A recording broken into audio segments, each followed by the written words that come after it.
आपको बताएं, ससुराल में बेटी को जहेज के फर्नीचर पर ताने सुनने पड़े तो बेटी का बाप मोहम्मद जुबैर फर्नीचर हाउस के खिलाफ सारित अदालत पहुंच गया। मजबूर बाप ने अदालत में मौक़िफ़ इख्तियार किया कि ससुराल वालों ने फर्नीचर खराब होने पर बेटी को घर भिजवा दिया।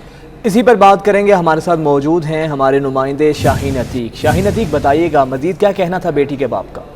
जी, इस सारी अदालत के अंदर दावा जो है वो बाप मोहम्मद अवैस की तरफ से दायर किया गया है, जिसमें उसने ये मौक़िफ़ इख्तियार किया है कि मेरी बेटी की शादी थी और मैंने अपनी बेटी को जहेज के अंदर फर्नीचर दिया और फर्नीचर वाला जो था उसको कहा गया था कि अच्छी क्वालिटी का फर्नीचर जो है वो तैयार करे, लेकिन जब उसने इसका फर्नीचर दिया तो हमने ससुराल भिजवा दिया, लेकिन ये मालूम नहीं था कि फर्नीचर नाकस है। वहाँ ससुराल जाने के बाद जो है वो बेटी को ताने भी मिले और झगड़ा पहले भी चल रहा था और उसके बाद उन्होंने इसलिए इसको मौजू बनाया और मेरी बेटी को जो है वो घर भिजवा दिया।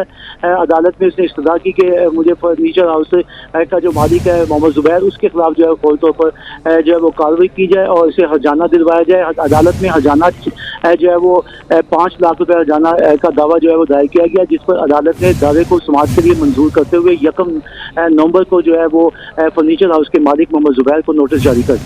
ठीक है शाहीन, आप साथ ही रहिएगा। मारूफ समाजी कारकुन ताहिरा अब्दुल्ला साहिबा हमारे साथ मौजूद हैं। और ताहिरा साहिबा, ये कोई पहला वाकया नहीं है, इससे पहले बेशुमार ऐसे वाकयात रिपोर्ट हो चुके हैं। अब एक फर्नीचर अच्छा ना होने पर बेटी को घर भेज दिया गया है, क्या कहेंगी? सोसाइटी किस तरफ जा रही है हमारी? बहुत शुक्रिया। और हमेशा की तरह 24 न्यूज़ सबकत ले जाता है और हमेशा इस तरह के समाजी मामलात को आप लोग उठाते हैं। मैं आपको खिराज तहसीन पेश करती हूँ। अगर आपके पास कुछ वक्त है तो मैं इस मौजू के ऊपर 3 पहलुओं के ऊपर बात करना चाहती हूँ जी। पहली बात तो ये है कि ये फर्नीचर के नाकिस होने या बेहतर मयार का होना या बुरा मयार का होना और घर भेज देना, ये तो बिल्कुल लायानी सी बात है। ये तो एक छोटा सा पहलू, ये तो एक बहाना है।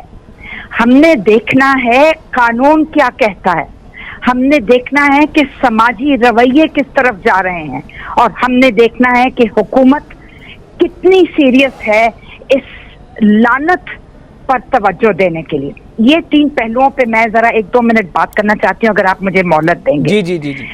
जहां तक कानून की बात है जी, 1967 में सबसे पहले कानून नाफिज किया गया था, लेकिन वो सिर्फ ये था कि आपने जहेज को उसकी डिस्प्ले नहीं करनी, उसको दिखावा नहीं करना। तो यानी आप जितना मर्जी देना चाहें, कम या ज्यादा, दिखाना नहीं है, पब्लिक डिस्प्ले नहीं होगी उसकी। ये तो था पहला कानून। उसके बाद फिर 1976 में एक दूसरा कानून आया जो कि इससे भी ज्यादा खराब था कि 5,000 रुपए की आपसे ज्यादा का आप जहेज नहीं दे सकते या ले सकते या मुतालबा कर सकते।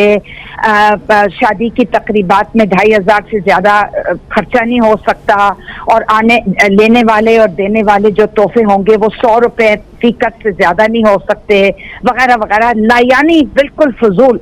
यानी 76 के लिए भी, 1976 के लिए भी ये बिल्कुल एक फजूल, लायानी, नॉन सीरियस किस्म का कानून था। ऑब्वियसली उसका इतलाक तो हुआ नहीं, ये तो जाहिर बात है। अब 2016 में एक मुसव्वदा कानून पेश किया गया था पार्लियामान में, जिसमें वो भी बहुत लायानी था और माफ कीजिएगा, सच बोलने से मैंने कभी गुरेज नहीं किया, नेक नियति पर मबनी नहीं था, यानी बदनीयती पर मबनी था कि जी आप ये जो जहेज का ये तो बहुत पुराना हो गया, ये देखे ना 100 रुपए तोहफों में और 5,000 रुपए का वो और 2,500 रुपए खर्चा करना है शादी की तकरीबात पर, तो ये तो नहीं, इसको बढ़ा के 50,000 करते हैं फलां दिन का। ये मैं इसलिए कह रही हूँ कि बदनीयती पर मबनी था क्योंकि ये अमाउंट की बात नहीं हो रही कि पैसों की कितनी तादाद होगी, आपने दिखावा नहीं करना, खर्चे नहीं करने, फायरिंग नहीं होनी, फायर क्रैकर नहीं होंगे, ये वो इस तरह की फजूल किस्म की चीजें। मैं समझती हूँ कि जहेज को एक लानत करार ठीक है, जहेज एक लानत है। बहुत शुक्रिया ताहिरा अब्दुल्ला साहिबा आपका और शाहीन अतीक आपका भी।